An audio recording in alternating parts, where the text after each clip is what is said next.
going on? Welcome back to the channel, guys. We've been struggling with some vacuum leaks, some carburetor issues. I've got another Holley 750, I believe it is, sitting over on the shelf. Before I started working on it, someone else did. This carburetor had come with the car. This is actually the front bowl off that carburetor. What we're going to do, I'm going to yank this one off, put that bowl on that other carburetor, see what's going on with it. I believe it's a better carburetor than this. I could be wrong. Believe me, I've been wrong before. If you don't believe me, I'm married and you guys, my wife. So what we're going to do, we're going to get started on this. I've already started by clamping off the fuel supply line here, because a lot of times you'll still have pressure from the fuel pump if you started running it to bring it in. First, we're going to pull both these fuel lines off where somebody made a homemade Y for this dual feed Holley. Next, we're going to pull the choke cable off.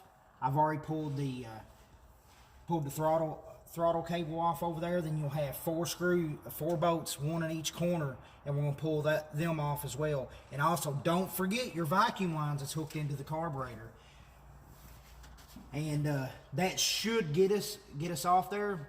I'll catch you all back when we get this thing off. What I'm doing now, I'm going ahead and pulling these bolts loose in the corners of this carburetor before I yank it off. What you will need 9 times out of 10 be a 1/2 inch or 7/16, depending on what size bolts they use or if they use studs. ARP carb studs will use 9 times out of 10 will use a 7/16 12 point nut. I've had a lot to have to use a deep well socket, and those pesky quadrant jets, you'll have to have a wrench to get a couple of the bolts off. I can't show you in this video, I don't have any available, but I will show you in a video to come. I've got a 455 that has a quadrant jet, and I plan on reusing it.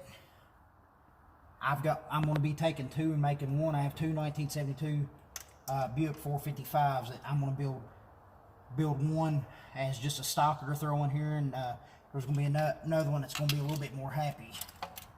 Here we are. Remember on vacuum hoses I was telling you all about. As y'all can see, this thing's running an adapter plate on the bottom end, at the bottom of this carburetor. If you want to zoom in, take a look over here, and what I just done is not safe. Don't ever set a carburetor on top of a battery like that. Right here.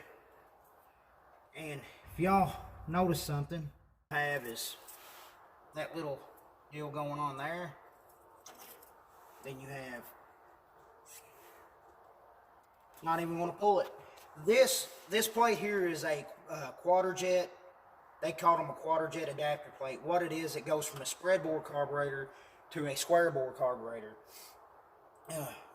In a video to come, I'll show you the difference on the intake. And it appears that this is an older generation. It's an old cast style. A lot of your newer ones are machined, and it's just a straight hole here, straight hole here, straight hole here, and you don't have any. You have a whole lot more sealing surface across here. I wish it had that on there, but it does not. And it's held down by bolt here, bolt here, bolt here, bolt here. That's all countersunk. I don't believe I'm having a vacuum leak here at all. I'm going to put it together, cross my fingers, pray to God that I don't. This is where we're at right now. Let me head over to the workbench. Welcome back. Getting ready to throw this old Holley Street Avenger on there. Cut me out 2 kind of brand new gaskets. I always keep you some gasket material around, or have someone close to you that has some, because you never know when you misplace gaskets in between working on your build. It happens all the time with me, so what happens to me, I tell everybody else. Sit this dude on here. Oh.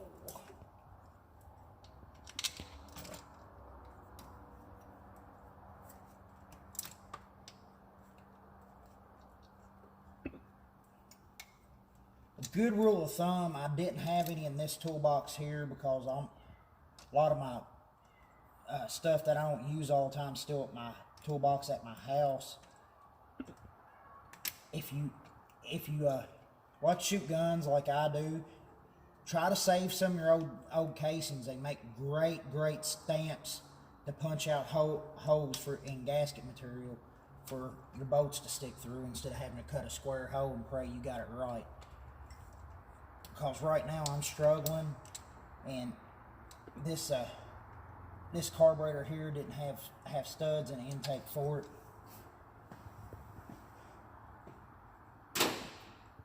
But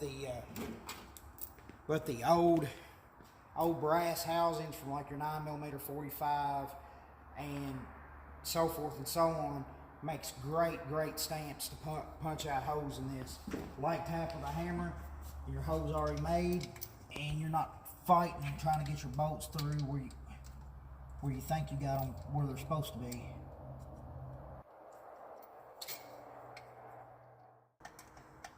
Good lesson.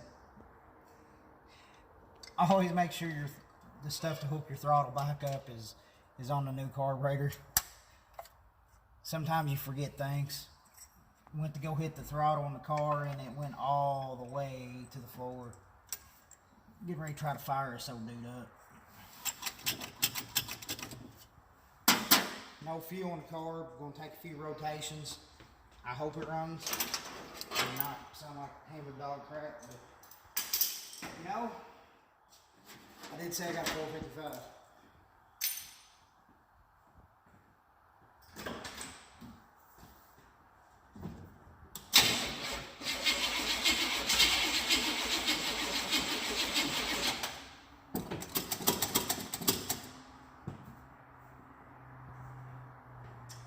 And you need a hot battery too. This is either pee or gas. Let's give it a shot.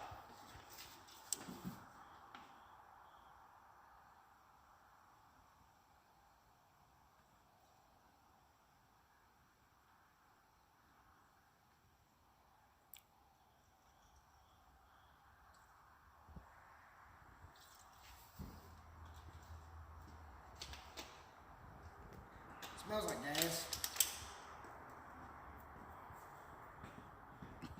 Hope that's gas.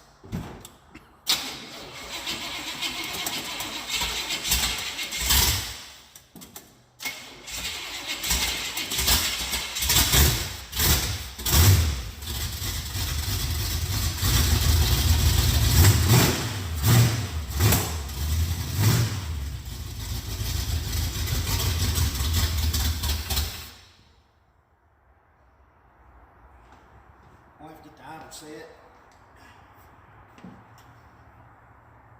But we did fire. That is good. I set a little high. I was back off of it.